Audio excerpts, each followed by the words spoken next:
J'ai mis une cravate pour montrer que je prends les choses au sérieux ici. On va parler surtout d'Anora. On va s'écouter un peu les épisodes de La Jeune Occasionnée. Je sais pas si vous connaissez, c'est un podcast de Mr. François Bégado qui, entre autres, est critique de cinéma. Qui est un podcast qui est super intéressant. Moi, j'ai écouté 2-3 épisodes de lui et c'était vraiment chouette. C'est aussi un mec qui fait des masterclass, il fait des projections après lesquelles il commente les films, et moi j'en ai fait 2 et c'était vraiment chouette aussi. Le problème, c'est que c'est le genre de truc qui est tellement intéressant que je commence à écouter, je me dis non, il faut que j'écoute quand je suis en position de prendre des notes, et je rouvre jamais. Vous savez que je viens d'apprendre à faire un nœud de cravate juste avant ce stream. J'ai lancé une petite vidéo YouTube, un petit tuto là, fait par un petit quarantenaire qui a fait 2 millions de vues, et en vrai, pas si dur. Je pensais que c'était une problématique masculine importante, le nœud de cravate, et j'étais en mode, comme toujours, vous n'avez pas de vrai problème. On va commencer sur Anora, n'est-ce pas? Anora, est-ce qu'il y a des gens dans le chat qui l'ont pas vu, qui voudraient un petit résumé? Bah attendez, là les gars, résumé, on va le lire dans tous les cas. Donc Anora, le film qui a obtenu la Palme d'Or cette année, un film de Sean Baker, qu'on connaît aussi pour Florida Project, et pour... Est-ce que c'est Red Rocket? Je le tente.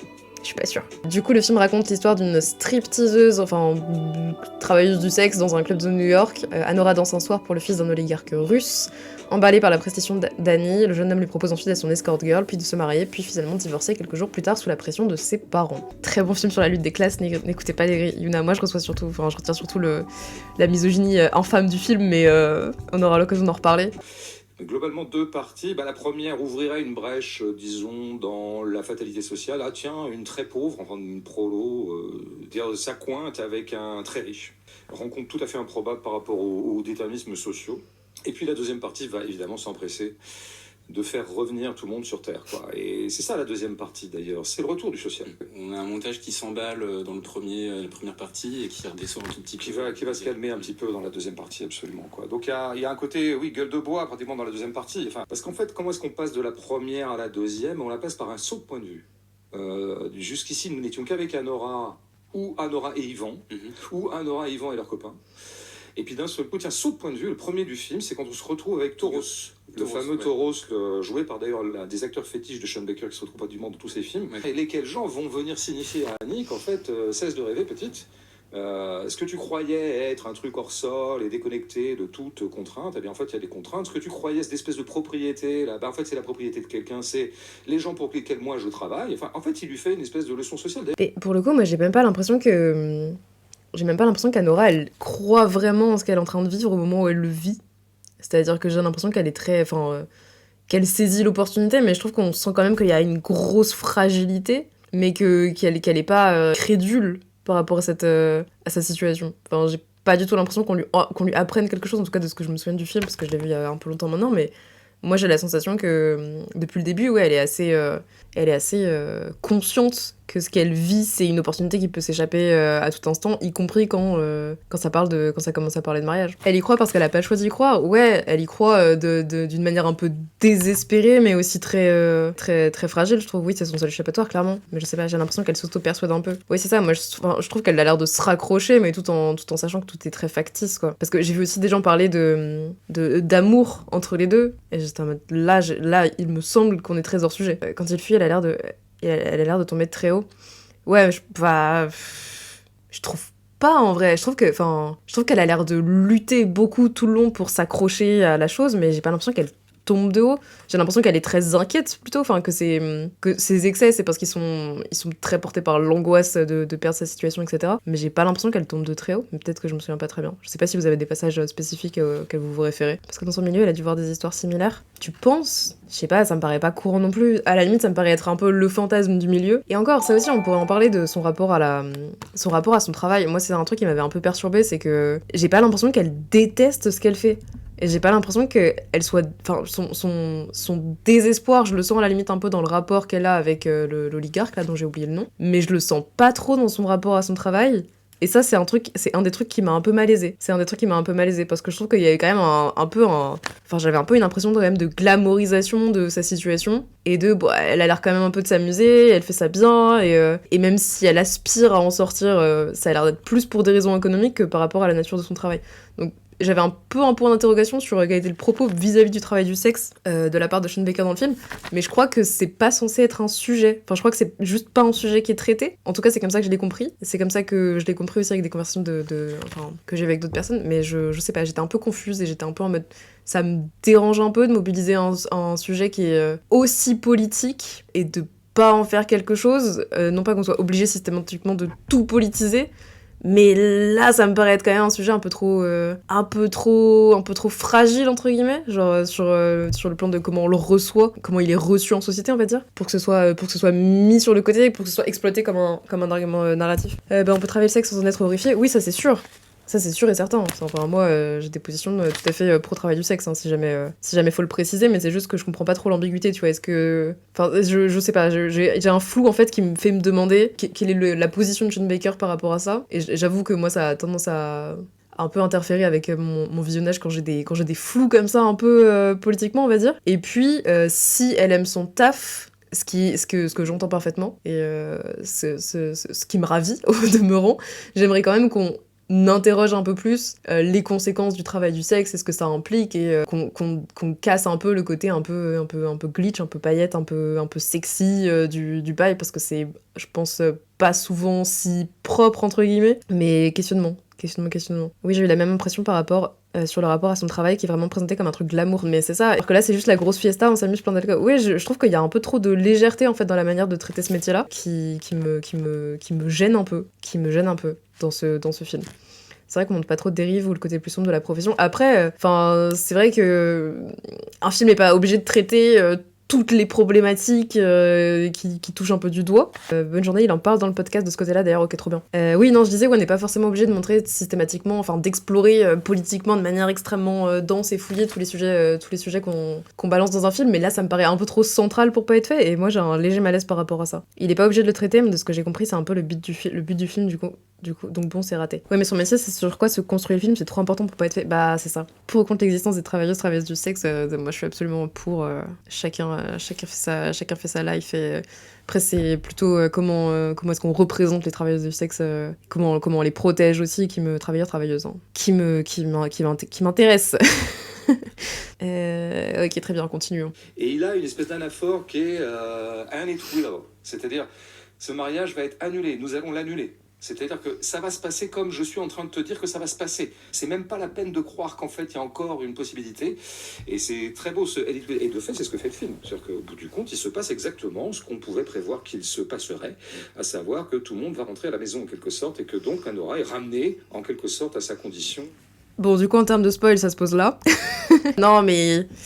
Voilà, de toute façon, ça fait partie de ces films, comme Imo, 80% des films, dont l'intérêt est pas tellement de découvrir ce qui va se passer. C'est plutôt de voir comment ça se passe et comment c'est traité. Et lui, justement, il renvoie de l'autre côté que le réalisateur se met dans la vision des personnages, qu'il ne les juge pas. Oui, je suis d'accord qu'il y a j'ai l'impression qu'effectivement, il y a une position de Sean Baker qui est très détachée de son personnage, effectivement, qui est très... Comme il serait dans la délusion quant à leur situation, il prendra du plaisir dans le travail ou autre. Oui, je suis d'accord qu'il y a un point de vue un peu très neutre, mais on n'est pas non plus dans le filmer l'existant. On est quand même dans la glamorisation de l'existant, ou je sais même pas si on peut parler d'existant à ce stade. Donc je sais pas trop. C'est vrai qu'il y a une posture de non-jugement, mais il y a pas non plus une posture d'être face au banal. Enfin, je sais pas si c'est clair. Vrai puriste du ciné s'en fout des spoils. Vrai puriste du ciné oublie qu'il s'est fait spoil. C'est vrai, un peu d'accord. D'ailleurs, si on regarde un peu c'est-à-dire qu'en fait, la deuxième partie casse le jouet. Dans la première partie, nous avions des personnes qui étaient exceptées de tout rapport, et là, d'un seul coup, arrivent des nouveaux personnages qui vont les rappeler au fait qu'en fait, ils sont tenus par des gens. Et là, il va y avoir tout un système de rapports qui va se mettre en place, parce que c'est plus compliqué. Les rapports sociaux, c'est jamais binaire. Donc, par exemple, si tu prends Ça, je suis d'accord que c'est le point un peu intéressant du film. C'est un point que j'avais pas trop saisi la première fois que je l'ai vu. J'étais trop occupée à être énervée contre la misogynie du truc.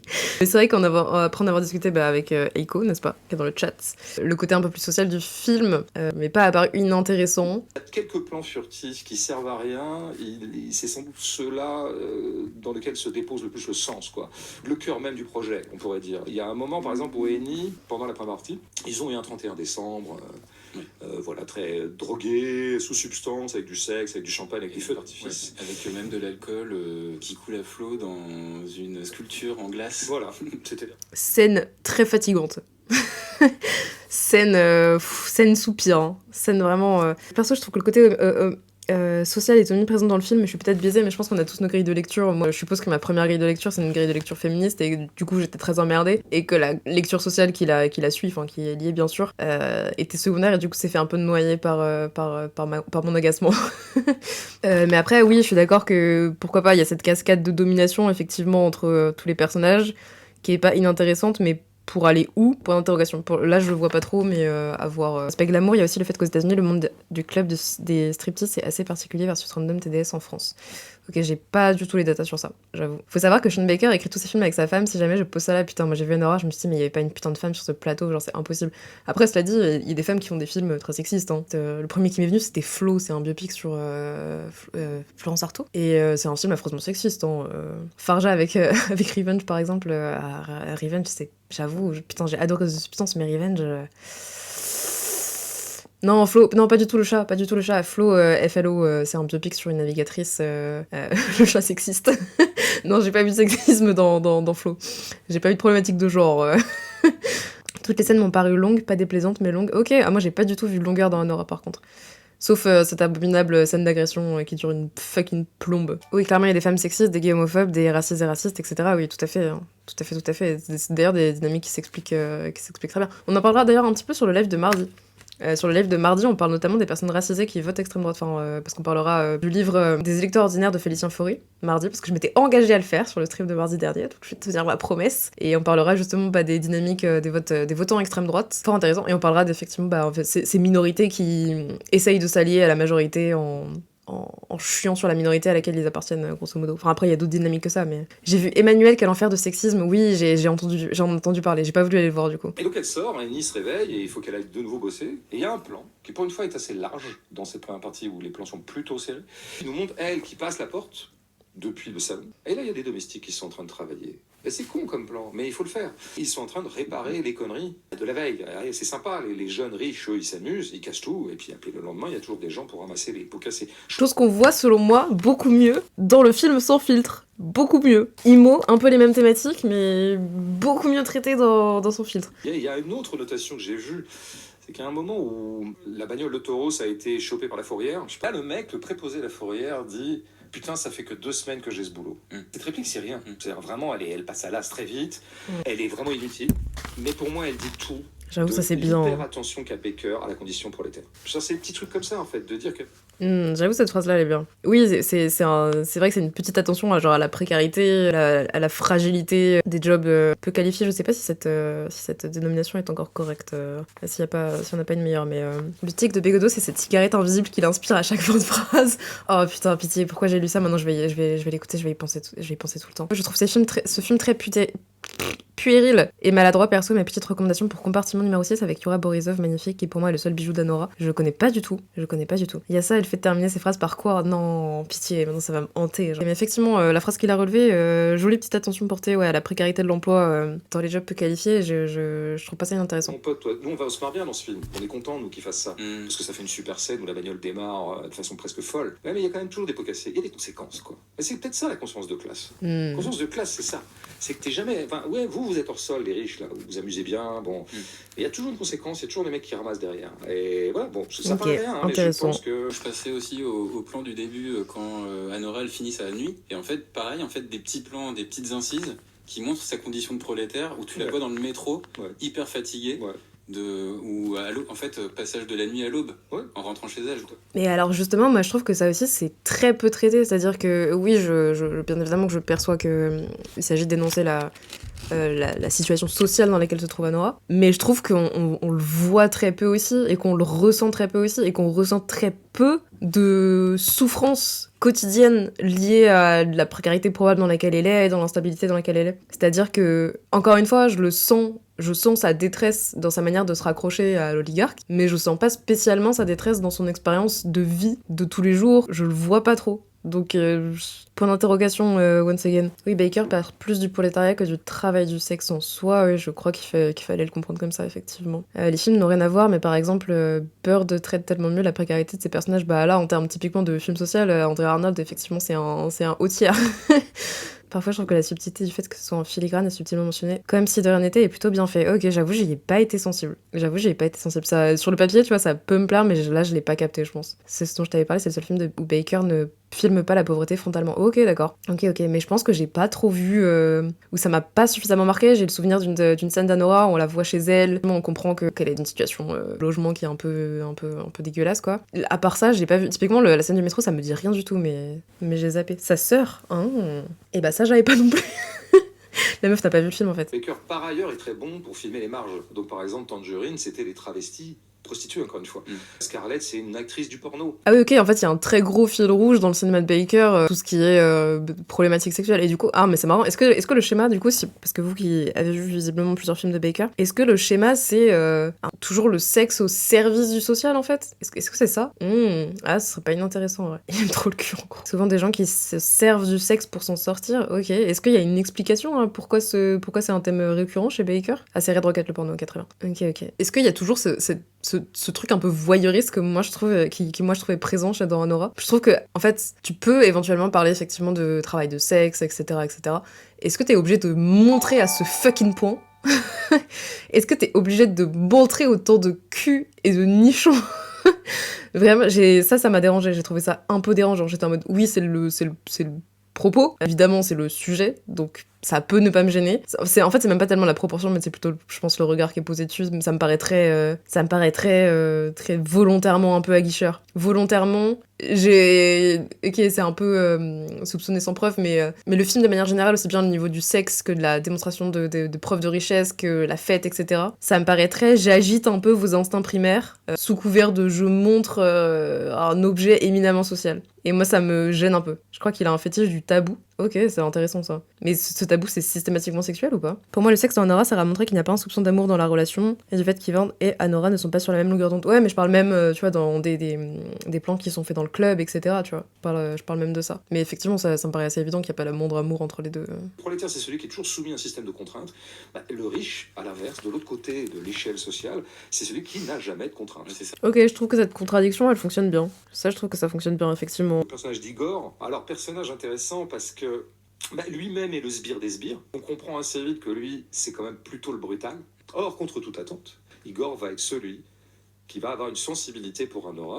Je crois que je suis vachement mitigée quand même sur ce truc d'empathie envers Anora. Je suis un peu... ok, mon dilemme dans ma tête, c'est un peu ce truc de récompenser quelque chose qui est profondément normal, et en même temps, effectivement, ça l'est pas dans ce cadre. Ok, je crois que j'ai trouvé ce qui me malaise avec cette histoire d'empathie. Oui, tous les deux utilisent leur corps pour survivre, Igor est conditionné pour être violent, et Anora sur le plan sexuel, je suis d'accord avec ça, et ça, c'est pas inintéressant. Mais, en fait, je crois que l'empathie d'Igor, ça me dérange un peu qu'on la loue, parce que j'ai l'impression qu'elle est très conditionnée à l'attrait sexuel qu'il a pour Anora. J'ai du mal à ressentir de l'empathie sincère qui soit dénuée d'intérêt sexuel, en fait. Et du coup, ça a logiquement du mal à me toucher, pour des raisons évidentes. Par exemple, je préfère l'angle satirique assumé de Ostun dans Sans filtre.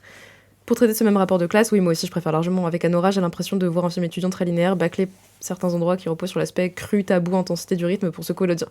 Je suis si d'accord sur ce truc qui repose sur l'aspect cru / tabou / intensité du rythme pour secouer l'audience.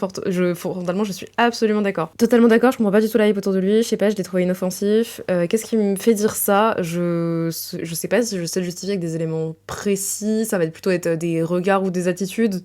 C'est juste parce que Madison est sexy dans le film. Non, c'est pas ça, c'est son rapport à elle qui me fait dire ça, plus que elle, sa posture, ce qu'elle dégage et ce qu'elle est, ou comment moi je l'aperçois. Dernière scène du film, elle est assez parlante derrière.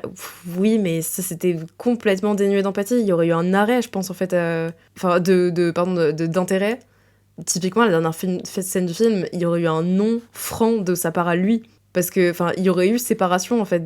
Et puis par ailleurs, il l'épargne très largement. Il la frappe pas du tout, comme on aurait pu croire qu'il la frapperait. Elle dira à un moment. Trop bien. Est-ce que ce serait pas ça les vrais héros, finalement? Ceux qui ça va, en vrai, ça frappe pas trop, genre. Alors, je sais pas, moi je trouve qu'il y a quand même beaucoup de violence entre les deux. Je sais que bien sûr il est contraint d'une certaine manière, mais un peu, ouais, bon. tu m'as frappé, tu aurais pu me violer parce que tu as une tête de violeur, etc. Mais en fait, non. Je veux dire, Rocky Gore s'est comporté relativement bien par rapport à ce pourquoi il était programmé. Hein. Je veux dire, il est relativement tendre avec elle, hein, dans un registre un peu bourru. Il finira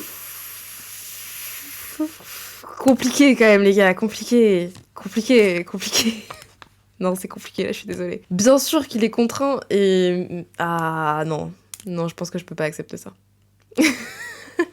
Vraiment, je comprends qu'il soit vraiment contraint dans ce cadre-là, particulièrement de domination sociale. Il est employé, il est là pour se servir de sa force corporelle, parce que c'est à ça qu'il sert. En vrai, bien ouais, à lui de pas avoir tabassé une femme, on l'embrasse. Franchement dur, parce que c'est quand même violent, les gars, la scène. Je suis partagée entre... je sais qu'il récupère beaucoup d'injonctions et qu'il a été effectivement programmé comme ça. Je crois que c'est Aiko qui dit ça dans le chat. On peut pas parler d'empathie, bien rien. On peut pas parler de bon traitement. Non, on peut pas parler de ça. Je peux pas accepter ça. À la fin, énormément d'égards pour elle. Or, Igor, qui est le seul personnage qui est un peu d'égard pour Anora dans ce film, en tout cas beaucoup plus que Ivan n'en a, est celui avec lequel Anora se montre la plus injuste et la plus ingrate. Lui fait notamment le coup du viol. Non seulement tu me regardes comme un violeur... Bah... Non. Ah, je peux pas... D'accord avec ça, c'est un enfer. C'est un enfer, les gars. Il y a quand même une scène... Mais c'est normal qu'elle ait peur d'être violée par lui. Il y a rien de plus normal qu'elle ait peur d'être violée par lui. Enfin, dans le contexte, vu ce qu'elle a vécu, la scène de l'agression, vu la violence de la scène de l'agression, vu ce plan absolument fucking abominable, et ça c'est le plan qui a achevé de me faire détester mon visionnage, c'est le plan où il se retrouve derrière elle et il la soumet, et on dirait ils sont habillés, hein, il est dans une position de levrette, je sais pas si je peux dire ça sur Twitch, dans une position de levrette derrière elle, ils sont habillés, on sent qu'il n'y a aucune intention de l'agresser sexuellement, ça je suis d'accord que c'est assez limpide et que, je sais pas par quel procédé de mise en scène, on sent qu'il n'y aura pas d'agression sexuelle dans cette scène-là, mais elle se retrouve dans une position d'agression sexuelle avec ce mec qu'elle ne connaît pas, dans une situation de violence où on la contraint déjà à faire des choses qu'elle n'a pas envie de faire, notamment divorcer, des choses pas physiques, enfin si un peu physiques aussi parce qu'il y a de la contrainte physique, il y a de la violence. Et c'est absolument normal qu'elle le soupçonne. Oui, et c'est passé... Non mais oui, je voulais dire cette scène absolument horrible où t'as l'autre mec qui re-rentre, qui regarde et qui fait en mode « Bah, qu'est-ce que tu fais là? C'est peut-être un peu too much !» Et je suis en mode « Les frères, c'est pas drôle en fait. C'est pas drôle. » Genre vraiment, c'est une fucking situation. En tant que femme, tu es tétanisée. T'as 2 mecs, ou 3, je sais plus, qui sont chez toi, qui te contraignent physiquement, qui te bâillonnent, etc. C'est pas drôle que tu te retrouves dans une position comme ça, c'est absolument terrifiant. Et c'est ça qui, moi, m'a fait détester le film, et c'est moi qui m'a fait me dire, mais c'est pas possible qu'il n'y avait pas une femme sur ce plateau pour dire, mais cette scène-là, elle est pas correcte. Elle est pas correcte. Genre vraiment, c'est une peur que genre toutes les femmes ont, et on la tourne en élément comique, et j'étais là, à mon sens, c'est inacceptable. Et j'ai trouvé ça horrible. Je voulais dire, du coup, c'est absolument normal qu'elle ait peur que ce mec la viole. Et puis, il y a ce regard aussi, elle dit, t'as un regard de violeur ou quelque chose comme ça. Bah, c'est un peu ce que je disais tout à l'heure quand je disais que moi, j'avais l'impression que son empathie, elle était très conditionnée par l'attirance sexuelle qu'il ressent à l'égard d'Anora. Bah, moi, je suis assez d'accord sur le fait qu'il a un regard qui est pas neutre. Je trouve qu'il a un regard qui est pas neutre envers elle. Et du coup, bah, je comprends un peu la remarque. Et injuste, je sais pas, je trouve pas ça injuste pour lui dans ce contexte-là. Après, ce qui s'est passé, c'est aussi à lui de la rassurer de manière concrète et de lui prouver qu'il est safe. Et je trouve pas qu'il le fasse particulièrement. Ouais, jouer sur les peurs légitimes du sexe féminin. Pas neutre veut pas dire violer. Non, mais évidemment, ça c'est sûr. Presque qu'elle se venge de la frustration de la situation sur lui, en fait. Ouais, ça, je suis d'accord. J'ai l'impression que c'est aussi... qu'il y a tout ce contexte-là, mais c'est vrai que je pense qu'elle s'acharne aussi sur lui parce que c'est la seule personne sur qui elle peut s'acharner. C'est la seule personne qui n'a pas de limite, en fait, ou qui n'a pas une position sociale dominante par rapport à elle, et qui, du coup, peut encaisser ses insultes et ses crises de colère, là où elle peut évidemment pas le faire avec le reste. Pour moi, la plus grande, c'est quand ils sont tous les deux dans la maison. Qui regarde une émission, un truc. Il regarde une émission, lui, il cherche un peu la conversation, et elle lui dira « Mais je ne veux pas parler avec toi, essaie pas de me parler avec moi. » Donc, de nouveau, elle refuse l'espèce de petit supplément de tendresse que lui offre, elle n'en veut pas, et c'est là qu'elle va lui dire d'ailleurs les choses. Mais tout ce dialogue est génial. Mais vous voyez les gars, c'est ça aussi. Je me souviens pas de la scène avec précision, mais il y a quand même ce truc où effectivement, la scène où il regarde la télé, il la fixe. Les gars, vous êtes déjà fait fixer? C'est ça, en tant que meuf, ça m'est arrivé plusieurs fois dans ma vie d'avoir des mecs qui me fixent dans des contextes divers et variés. Et c'est pas tendre, ok, c'est pas sympa, c'est pas je veux initier un contact avec toi, c'est pénible, genre c'est chiant, c'est oppressant, et encore plus dans ce contexte-là. Donc lui refuser un geste de tendresse, je suis pas sûre. Et puis elle lui dit effectivement qu'elle veut pas lui parler, etc. Et j'ai un souvenir de forcing en fait. J'ai un souvenir de il force à essayer d'avoir un contact avec elle, etc. Et en fait, si t'es quelqu'un de safe, une manière de démontrer que t'es safe, c'est une personne qui te dit non, je ne veux pas parler avec toi, c'est de ne pas lui parler. C'est une preuve que tu es capable de comprendre le concept de consentement déjà sur des problématiques simples. Je me souviens que la scène me gênait, moi aussi, je me souviens que la scène me gênait et que j'avais une pression un peu de... Encore une fois, je sais qu'il va pas l'agresser sexuellement, vraiment, je trouve que c'était clair dans le film, mais il y avait quand même une petite tension un peu pressurisante, quoi, qui était là, et ça me mettait mal à l'aise. C'est sa façon à lui de lui dire j'ai entrevu quelque chose d'autre que la travailleuse du sexe et celle qui est prise dans une sorte de cupidité obligée en quelque sorte. Et elle refuse. J'ai entrevu le diamant. Mais ça me malaise aussi. On dirait un peu que c'est gracieux. Au sens où, tu vois bien, moi je fais l'effort de voir que tu n'es pas qu'une prostituée. Mets-moi en avant. Alors que c'est juste normal en fait. C'est genre basic treatment qu'elle est censée.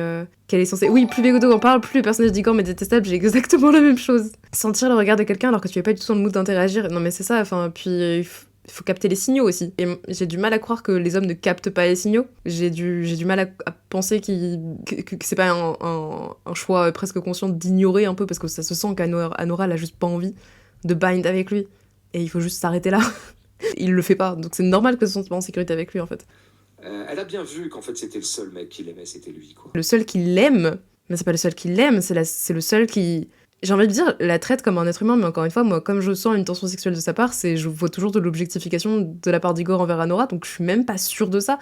À la limite, c'est la seule personne qui la maltraite pas, peut-être, qui la considère. Je sais même pas si on peut parler de considération, mais moi, je verrais plutôt un truc par la négative. Genre, qui la maltraite pas. Pas qu'il la considère. Ça, c'est trop positif pour moi. En tout cas, je le ressens pas du tout comme ça.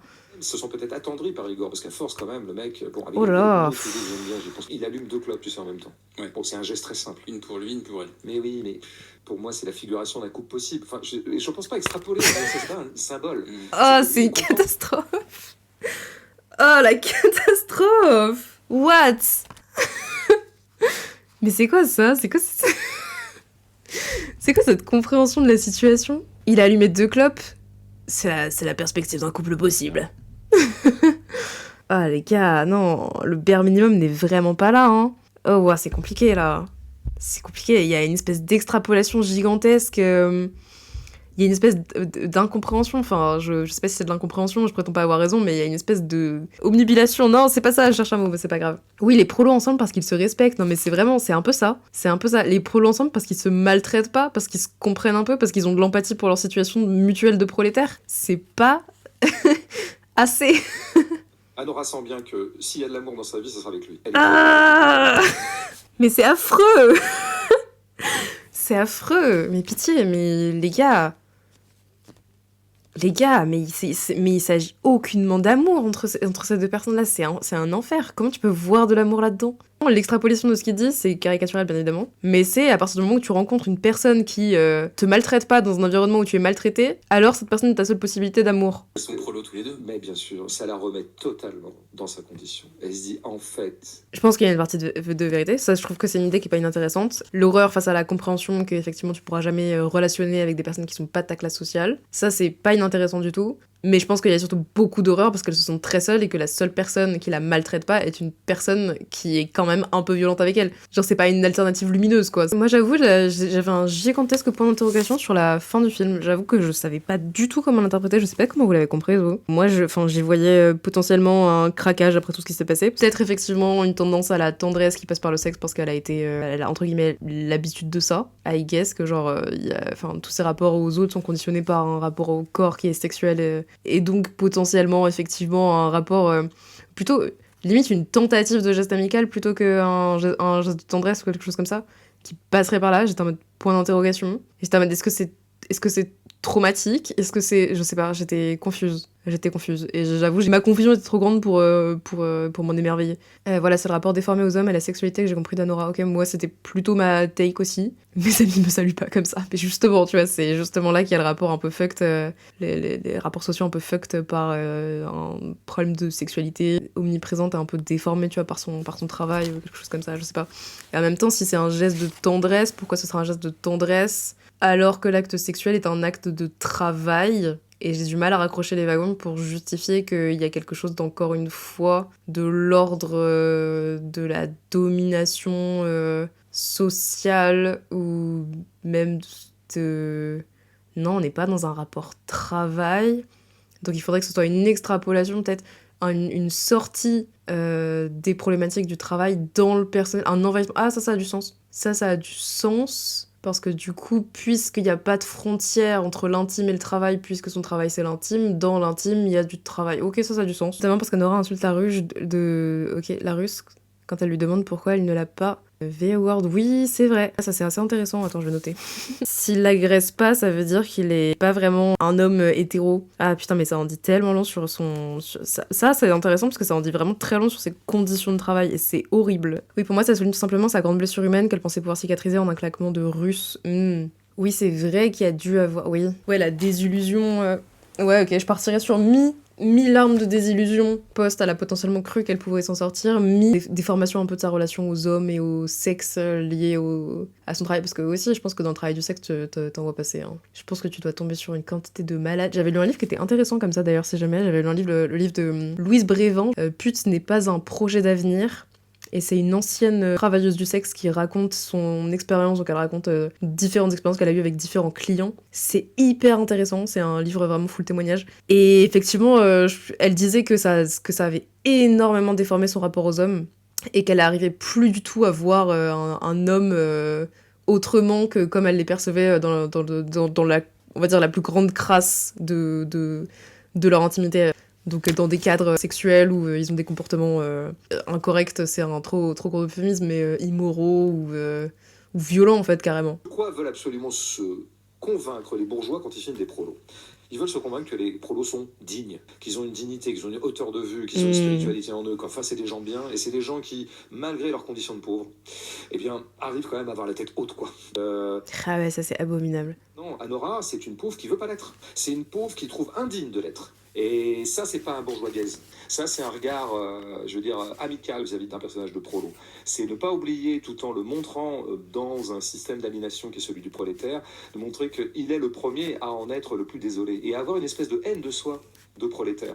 Ok, ça je trouve ça assez intéressant, je trouve ça assez vrai. Je trouve qu'effectivement, il y a beaucoup de films, enfin je sais pas, j'ai pas d'exemple spécifique donc je vais pas dire ça, mais de représentation du prolétaire qui se satisfait de sa situation et qui peut-être qu'il est un peu plus heureux que le bourgeois finalement parce qu'il se contente de peu. Et là le film tombe absolument pas dans cet écueil-là, il montre bien que bah oui, les conditions matérielles ça régit forcément ta perception de toi, ton bonheur, ta capacité à t'épanouir, tes possibilités, etc. Ah ouais, Perfect Days dans un sens, je suis pas d'accord, hein.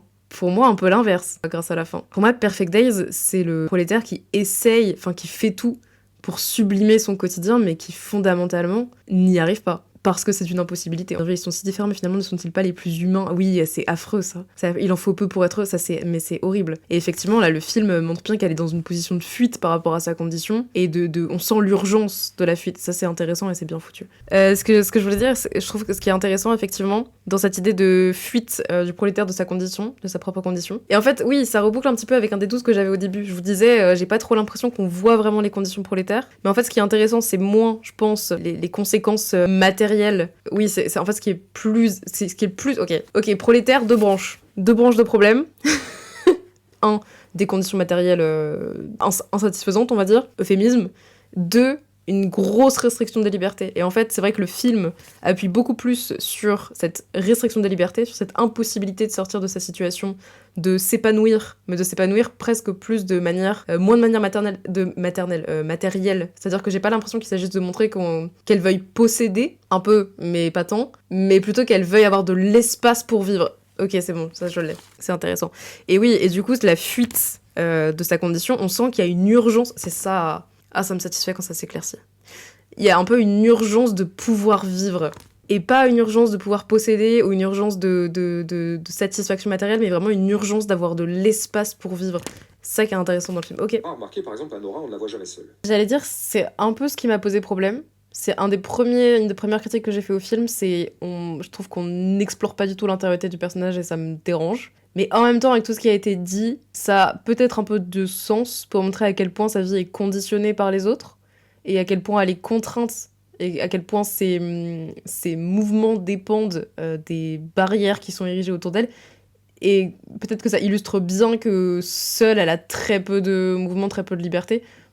Pourquoi pas ? Hyper intéressant, Youn, merci. Ou peut-être qu'elle n'a pas le luxe de pouvoir connaître la solitude si elle le souhaite, effectivement, hyper intéressant. Et oui, j'ai vu The Substance et j'ai beaucoup aimé, si jamais. Les personnages sont dans une situation, l'énergie propre de la situation, c'est celle-là. Je prends le cadre qui est le plus loyal à la situation. Ok, c'est hyper intéressant, parce que je sais pas le justifier avec des éléments concrets, mais c'est vrai que je ressens vachement cette impression de montrer l'action tel que le personnage la vit, et sans créer de distance, sans créer d'interprétation, ou sans immiscer, ça on l'a déjà un peu mentionné, mais de jugement. Il n'y a pas trop de distance qui se crée, je trouve, j'ai l'impression. Enfin, il n'y a pas de deuxième grille de lecture qui serait celle de Sean Baker qui s'oppose à celle des personnages quand ils agissent. Sa mise en scène est totalement loyale à la logique propre de la situation. La bonne humeur du film, elle vient aussi du fait qu'il est toujours loyal à ses personnages. Or, dans la première partie, ses personnages s'éclatent, donc lui, il ne prend aucune distance par rapport à ça. Il va se mettre avec eux. Ouais, c'est ça, c'est exactement ça. Il n'y a pas de distance, il se met avec eux, c'est exactement ça. Ses personnages s'éclatent. Peu importe si autour, on peut y avoir une interprétation, une impression de fausseté, la connaissance que ça va chier, peu importe qu'on pense de leur situation, à quel point elle est fabriquée, à quel point elle est fragile, etc. On vit exactement ce qu'ils vivent à un instant T, ils sont contents, on montre des gens qui sont contents, et l'impression de la scène, c'est uniquement du contentement. Beaucoup de gens trouveraient ça complètement déplorable. D'ailleurs, il y a des gens qui trouvent cette première partie tout à fait affligeante. Ces gens sont affligeants. Baker n'est pas comme ça. Baker, il dit pas c'est affligeant. Il dit ils sont ce qu'ils sont pris dans cette énergie-là, et moi je vais me mettre au diapason de cette énergie-là. C'est nice, ça me plaît beaucoup. Les prolos ont une grande stratégie de survie. C'est surtout pas de se laisser accabler. Un truc que fait jamais par exemple Anora, c'est qu'elle se plaint jamais. Ouais, alors après un peu mitigé sur l'impression que là c'est présenté comme un choix, de laisser l'accablement derrière soi. J'ai l'impression qu'il le présente un peu comme quelque chose de nécessaire et donc forcé. C'est-à-dire qu'à partir du moment où t'es obligé techniquement de mettre l'accablement derrière toi pour avancer, tu réussis à le faire. Pour moi, il y a beaucoup de cas de personnes qui se retrouvent dans des situations compliquées où elles s'embourrent dans des situations compliquées parce qu'elles sont incapables de gérer cette angoisse matérielle et c'est normal. La scène de Jet, il arrive à faire de cette scène une scène de vaudeville aussi, une scène de comédie. Mais je crois que paradoxalement, cette scène, alors je me souviens avoir ressenti un peu de satisfaction devant, je me souviens pas spécialement d'avoir ri, mais globalement j'étais pas très sensible à l'aspect comique du film, vous l'aurez compris. Mais j'ai un peu un souvenir d'avoir eu l'impression que enfin c'était une libération pour Anora parce qu'elle arrêtait de s'accrocher à une voie d'émancipation qui était vaine. Et j'ai une vague, oui c'est ça, sensation de finalement le chemin qu'elle avait emprunté pour se libérer était un chemin qui était encore plus contraignant que sa situation initiale, mènerait pas forcément vers plus d'indépendance financière. Enfin, une forme de dépendance peut-être différente, mais tout aussi forte. Et je me souviens de m'être dit finalement que... Enfin, j'ai eu une sensation d'émancipation, mais c'est vrai que c'est quand même un retour à la case départ dans une situation matérielle ultra limitante. Mais tout de même, peut-être que c'est parce que j'ai eu l'impression aussi d'une sorte de libération d'emprise, quelque chose comme ça. Enfin, oui, je me souviens de cette scène d'altercation un peu avec la mère. C'était mi-satisfaisant, mi-atrocement frustrant. Parce que malgré le fait qu'il y avait du coup cette opposition frontale qui était assez agréable, je me souviens avoir eu vraiment l'impression de... Enfin, c'est très bien montré dans le film, c'est peu importe en fait qui a le dessus dans un échange comme ça, peu importe qui a le dessus dans l'argumentation ou juste dans la confrontation verbale, on sent une indifférence de l'ultra-riche, parce que l'ultra-riche reste intouchable de par sa situation sociale. Et que peu importe qui a raison sur le plan moral, qui se comporte mal... Putain, il faut que j'aille me moucher au lieu de parler. Qui se comporte mal sur le plan moral, il n'y aura pas remise en question parce que la domination financière, en fait, est nettement supérieure à n'importe quelle menace morale ou jugement moral qui peut être fait de quelqu'un d'une classe inférieure. J'ai bien aimé le trash de la scène, mais il n'y aura aucune conséquence. C'est ça, en fait.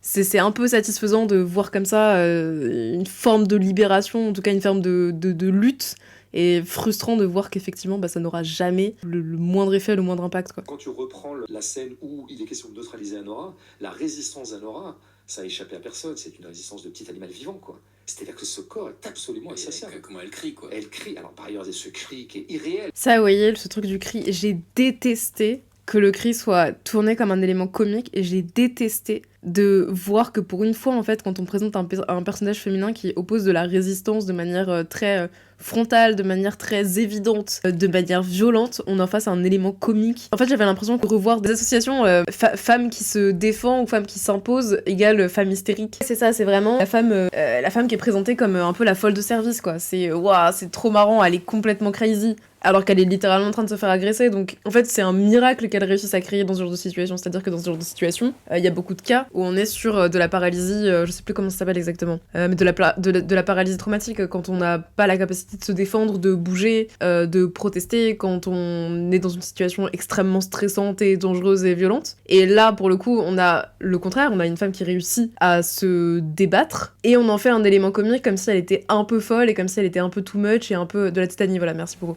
Un peu extra, quoi. Effectivement, typiquement, ça s'inscrit un peu dans la veine de ce qu'il est en train de dire, des personnages qui sont drama queen, alors que c'est pas drama queen, c'est normal, et c'est plutôt positif dans ce contexte-là. Et en même temps réaliste, parce que tu sens qu'elle veut appeler à l'aide dans le voisinage. Merci, oui, merci. Essayer de violer, essayer de venir merci. À l'aide. Oui, merci, oui. Toi, je trouve que tu prends ce cri plus au sérieux que moi. En tout cas, dans l'effet que ça fait à l'écran... Peut-être, parce qu'il y en a un des deux qui a un peu plus d'empathie, peut-être. C'est une façon de dépasser le dramatique par l'hystérie. Je pense qu'il y a quelque chose de fondamentalement hystérique chez les Baker. Ah bah voilà, on y est. L'hystérie. Ah, vous avez vu comment je l'avais pré-shot ? Une dernière chose que je voudrais dire, c'est que dans cette scène où Anora se comporte comme une petite bête, se comporte comme une petite bête, mais ça me malaise. Cinéma social me dit que c'est drôle, je comprends pas l'humour désamorce les questions sociales. Bah justement, effectivement, moi je suis d'accord avec toi, Eiko, je trouve pas que l'humour désamorce les questions sociales dans le film, enfin toutes les questions qui sont associées à la domination économique, domination matérielle, mais en revanche je trouve que ça le fait beaucoup sur les questions justement de sexisme, et c'est tout ce que je reproche au film, et ce podcast me confirme exactement l'analyse que j'en faisais. Même si on le reçoit très différemment, Bégodeau et moi, visiblement. Approche documentaire, nous dit Baker. Mais les gars, vous trouvez que c'est une approche documentaire au début du film ? Parce que moi, c'est beaucoup trop glamourisé pour que ce soit documentaire. Enfin, typiquement, s'il y a quelque chose qui est, entre guillemets, pas neutre dans ce film-là, enfin, s'il y a quelque chose où il y a de la distance qui est mise, ou une interprétation qui est faite par le réalisateur, enfin, une impression du réalisateur qui est lancée sur son objet, je trouve que c'est au début du film, où justement, il y a ce côté très, encore une fois, très glamourifié. Quand j'ai vu le film, j'étais en mode, là, on est en train de me dire que c'est un lieu d'amusement, que c'est un lieu de liberté un peu, que c'est un lieu qui est sexy, qui est sensuel, alors que pas sûr, hein, vraiment pas sûr. Pour ce qui est Annie, quel est son degré de croyance cette première partie est quelque chose qui pourrait faire débat, parce qu'évidemment, il est très compliqué avec un personnage comme Anora de distinguer entre le vrai et du faux, entre la sincérité et l'artifice, ou ce qui tiendrait d'une sorte de lyrisme en elle, alors je crois à cet amour, ou au contraire ce qui relèverait du cynisme. Bon, je suis pas tout à fait d'accord. Moi, j'ai vachement l'impression que c'est quand même assez clair que leur relation, elle est basée sur des espérances...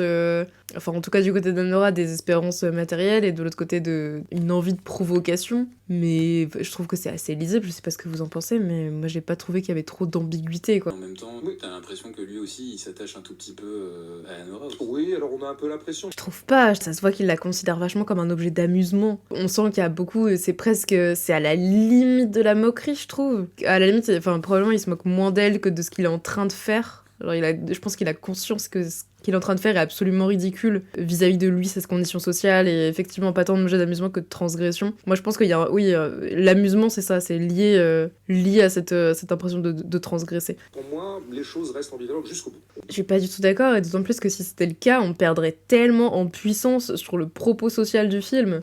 Enfin, je sais pas ce que vous en pensez, mais moi je trouve qu'il y a aucune ambiguïté, et c'est aussi un peu pour ça, enfin ça fait partie des multiples éléments qui font que je savais pas trop ce que je regardais quand j'étais au moment où j'étais en train de le regarder. J'étais en mode, tout est très lisible, tout est très clair, et du coup quel intérêt, enfin mon attention réussissait à s'intéresser vraiment à aucune forme d'intrigue, justement parce que trop grande clarté. Et bien sûr qu'il y a une ambiguïté qu'on va retrouver dans la fameuse scène de vaudeville, parce que à quel moment précisément Cree elle commence à se rendre compte que Vivant c'est vraiment un enculé. C'est quand on lui enlève la bague. Ah oui, c'est ça, oui. C'est ni plus ni moins. Alors que jusqu'ici, elle se débattait, et là, carrément, elle pète les plombs. Justement, ça reboucle un peu l'impression de départ. C'est justement, elle crie particulièrement au moment où on enlève le symbole ultime de sa sécurité matérielle. C'est par là qu'il y a confirmation que potentiellement elle pourra avoir de la sécurité financière à un moment, et là on lui retire ça. C'est pas, enfin je suis pas sûre qu'il y ait de l'attachement lié à la... C'est ça, on lui enlève sa richesse en fait. Enfin moi je pense que si c'est aussi intense à ce moment-là, c'est vraiment la démonstration qu'à tout moment on peut lui arracher quelque chose sans son consentement. Enfin c'est très symbolique, c'est vraiment, elle a aucune barrière, aucun moyen de se protéger contre potentiellement des gens qui voudraient lui retirer ce qu'elle a, le peu qu'elle a, des choses pour lesquelles elle a œuvré en tout cas. Non, moi je pense qu'à la limite, s'il y a un bout d'ambiguïté quelque part, c'est pas Anora qui se demande si elle a des sentiments amoureux, enfin c'est pas se demander s'il y a de la réalité sentimentale dans leur relation à tous les deux. Je pense qu'à la limite, s'il y a un questionnement quelque part, c'est Anora qui se demande si elle est capable de supporter ce mec-là pour bénéficier de ses conditions matérielles. Je pense qu'elle se demande si... Je pense qu'elle fait une espèce de négociation avec elle-même où elle refuse un peu de voir que ça va être atroce d'être mariée à ce mec qui est quand même assez con, enfin qui est relativement un trou de balle quoi, parce que ça reste un connard immature, exactement, c'est ça. Et je pense qu'elle elle s'interroge sur à quel point ça va être vivable en fait de vivre avec un mec qui est aussi minable, et peut-être qu'il y a un bout de questionnement sur oui en fait sur le plan matériel ça me mettrait en sécurité, mais sur le plan psychologique, relationnel, amoureux, etc., il y a moyen que ce soit aussi une autre forme de calvaire. Donc je pense qu'à la limite, oui, s'il y a un petit flou, c'est là-dessus, mais c'est certainement pas sur la réalité des sentiments amoureux. Le métier même de travail du sexe ne cesse d'alimenter cette ambiguïté. A fortiori les escortes. Elles ont deux boulots. D'abord de faire le service sexuel qu'on leur demande de faire, et un peu aussi d'avoir suffisamment de sens de la comédie pour que quand même le mec croit qu'en fait c'est une girlfriend. Ça c'est intéressant, dans le livre de Louise Brévin dont j'ai parlé tout à l'heure, Pute n'est pas un projet d'avenir, elle dit, je crois dans les premières pages du bouquin, être pute, c'est aussi quelque part être psy, être mère, être la petite copine, être l'amie, la confidente, etc. Et que c'est jamais uniquement, strictement un rapport purement sexuel. C'est aussi un rapport relationnel un peu entremêlé, un peu où il y a quand même des affects différents qui se mélangent et qui sont pas forcément de nature sexuelle ou de nature physique. Et surtout, elle a cette belle ambiguïté que j'aime toujours chez tous les personnages et qu'on retrouve chez beaucoup de personnages de Sean Baker. Tu ne sais jamais où elle se situe sur l'échelle de l'intelligence. Très très fine, connaissant des coups jouant des coups de billard à 4 bandes, et en même temps parfois très bête. Lani. J'allais dire, je suis un peu d'accord avec cette ambiguïté. C'est difficile effectivement de déterminer à quel point ce qu'elle fait est calculé, à quel point elle mesure les conséquences de ce qu'elle veut, de ce qu'elle fait, etc., etc. Après, s'il s'agit d'évaluer son intelligence en fonction de ses aspirations, ça, je suis un peu moins sûre. Je suis un peu moins sûre que ce soit une bonne grille d'évaluation de l'intelligence, mais je sais pas si c'est exactement ce qu'il voulait dire. On verrait à ces larmes de la fin, tu vois, sur lesquelles on s'interroge un peu, parce qu'il y a tout dans ces larmes. Peut-être que c'est des larmes de petite princesse qui est en train de se rendre compte que décidément son rêve est foutu, et que voilà... Oula. J'ai entendu, ces larmes sont inoubliables parce que nous ne saurons jamais de quel ordre elles sont. Si ce sont des petites larmes de télé-réalité de petite princesse, un tout petit peu humiliée et vexée de devoir revenir à sa petite réalité, et peut-être sans voulant elle-même d'y avoir cru, donc c'est vraiment des larmes de somme. Mais on n'est pas que sur du léger somme, c'est pas des petites larmes d'avoir été un peu vexée, c'était un épisode de sa vie qui était ultra intense, où potentiellement elle a cru sortir d'une situation dont elle pensait pas pouvoir se sortir. Et une situation de vie, c'est pas une petite situation, c'est pas un détail. Et puis elle a été profondément humiliée, elle a été violentée, enfin, c'est pas un petit somme de j'ai passé un mauvais moment, c'était chiant, genre. Non, c'était beaucoup plus que ça. Et peut-être éventuellement des larmes métaphysiques de quelqu'un qui est juste en train de se rendre compte du poids de la condition humaine. C'est peut-être aussi des larmes. Oui, beaucoup plus. Mais c'est ça, exactement. C'est tout un rêve qui se dérobe, c'est toutes des projections de liberté qui se dérobent, et c'est un retour à la réalité. C'est comme redécouvrir sa propre condition, et sa condition, elle est insupportable. Donc forcément, c'est pas des petites larmes de petites princesses vexées. Une question sur le male gaze du film, Ghislain. Que Ghislain, il nous dit le rapport Qubit filmé tend à sexualiser le personnage féminin bien plus que le personnage masculin. C'était déjà le cas dans Red Rocket. Cette constante assumée chez Baker doit-elle interroger? La notion de male gaze était relativement inconnue, bien qu'elle date d'il y a 40 ans, et même plus. Peut-être que je les vois mieux, puisque j'avais 4 types de paires de lunettes. Tu vois, j'avais la lunette marxiste, j'avais la lunette formelle, la lunette où je regarde les travelling, j'ai la lunette qui considère un peu, je sais pas, le jeu d'acteur. Voilà, c'est des lunettes en fait. Et j'ajoute une lunette qui est qu'en est-il du regard porté sur les femmes dans ce film fait par un mec? Male gaze, c'est, on va dire, à quel point le film est le reflet d'un système de domination masculin, à quel point les personnages sont considérés de ce point de vue dominant, en gros. Et le regard masculin, comme on l'entend, ancré dans un système sur le corps féminin, c'est bel ajout. C'est-à-dire que j'ai gagné une paire de lunettes qui me fait voir ces choses-là, et du coup, je me rends aveugle à tout un tas de points du film. Si on rentre dans ce film en se disant « Waouh, Sean Baker, en fait, reluque Anora et l'actrice Mickey Madison, et qu'il a envie que finalement son spectateur, notamment masculin, en fasse de même, on est foutu. On est foutu, on n'est plus du tout disponible au film, on est obsédé par cette question, et c'est bien dommage parce que le film a tout un tas de trésors à nous offrir. Donc... Je suis parfaitement d'accord que si on se bloque à une seule grille de lecture, c'est aveuglant, mais peu importe la grille de lecture, que ce soit une grille de lecture féministe, une grille de lecture sociale, à partir du moment où effectivement tu t'empêches de réfléchir au reste parce que t'as une priorité, dans tous les cas c'est limitant. Deux choses. Premièrement, on pourrait supposer, évidemment, Sean Baker est amoureux de son actrice, comme on dit souvent, ou en tout cas, il la désire. Oula, c'est non. film comme le cinéma. Oui, bon, cette jeune femme est éminemment désirable. D'ailleurs, c'est son métier de l'être, en tout cas, dans son personnage. Ah ah C'était tellement évitable, genre. Genre le commentaire sur le physique et la sursexualisation, bien sûr qu'elle est montrée pour être belle et pour être effectivement désirable. Dire elle est éminemment désirable, c'est tellement maladroit, putain, c'est affreux. Il y a du très bon film avec du male gaze d'ailleurs, oui, tout à fait. Je suis bien d'accord, il y a de très bons films qui ont un propos politiquement absolument désastreux, enfin, bien d'accord. Il est en train de dire, oui, c'est une travailleuse du sexe, donc on filme du cul, bah, oui, fondamentalement, je suis d'accord, c'est juste que, comme pour tout, il y a des manières de filmer, et moi, en l'occurrence, dans ce film-là, je la trouve pas du tout neutre, la manière de filmer le sexe, et je la trouve pas tout à fait saine non plus. On n'est pas d'ailleurs obligé de toujours supposer que les hommes hétéros qui regarderaient ces scènes-là seraient en train de tirer la langue comme le loup de Tex Avery. Hein. Moi, je veux dire, ça m'excite pas du tout personnellement, tout ça. Autant Mickey Madison, je la trouve passionnante à regarder, mais je la trouve aussi passionnante à regarder, je le dis entre parenthèses et ça n'engage que moi, parce que je la trouve pas très belle. Ouais, ça n'engage que moi. Aussi. Mais moi, il y a un plan sur elle est des fois belle, et c'est là qu'elle est passionnante. Donc je suis pas sûr en fait que tout le monde se paluche devant le film. Et je suis pas sûr notamment que... rien ne va. Je suis pas sûre qu'elle soit sexualisée parce que moi je la trouve pas très belle, donc ça m'excite pas, donc en vrai je pense que ça pose pas problème, genre. Horrible. Oui, exactement. Super exemple, Eiko. Par exemple, comme Monia Chokri, le film dans Simple comme Sylvain, c'est totalement différent et pourtant elle filme du sexe, elle filme un maximum de sexe et putain que c'est bien fait, genre. Il y a pas une seule once de sexisme dans le machin, il y a beaucoup de désir féminin et c'est formidablement bien abordé. Je suis pas sûr que ce soit une grande scène de male gaze au sens où allez-y les gars, profitez bien. Non, on profite pas beaucoup à ce moment-là, on est plutôt un peu consterné en fait par là. Et puis pitié, le male gaze, c'est pas que ça non plus. Merci François pour cette critique. Ben merci. Sankara. Bon. Putain, les gars, on a torché ce podcast d'1h30 en 3 heures. Il y a 1h30 de commentaires. Sur le site, carrément, il fait nuit maintenant. J'aurais pas vu la lumière du jour aujourd'hui. Ouais, petit rapport un peu malaisant de François Pégodeau vis-à-vis d'Anora, de Mikey Madison en tout cas. La vie serait tellement plus triste sans cul au ciné, mais moi je suis grande défendeuse du sexe au cinéma, mais effectivement, faut que ce soit bien fait quoi. Très peu le cas, très peu souvent le cas, mais.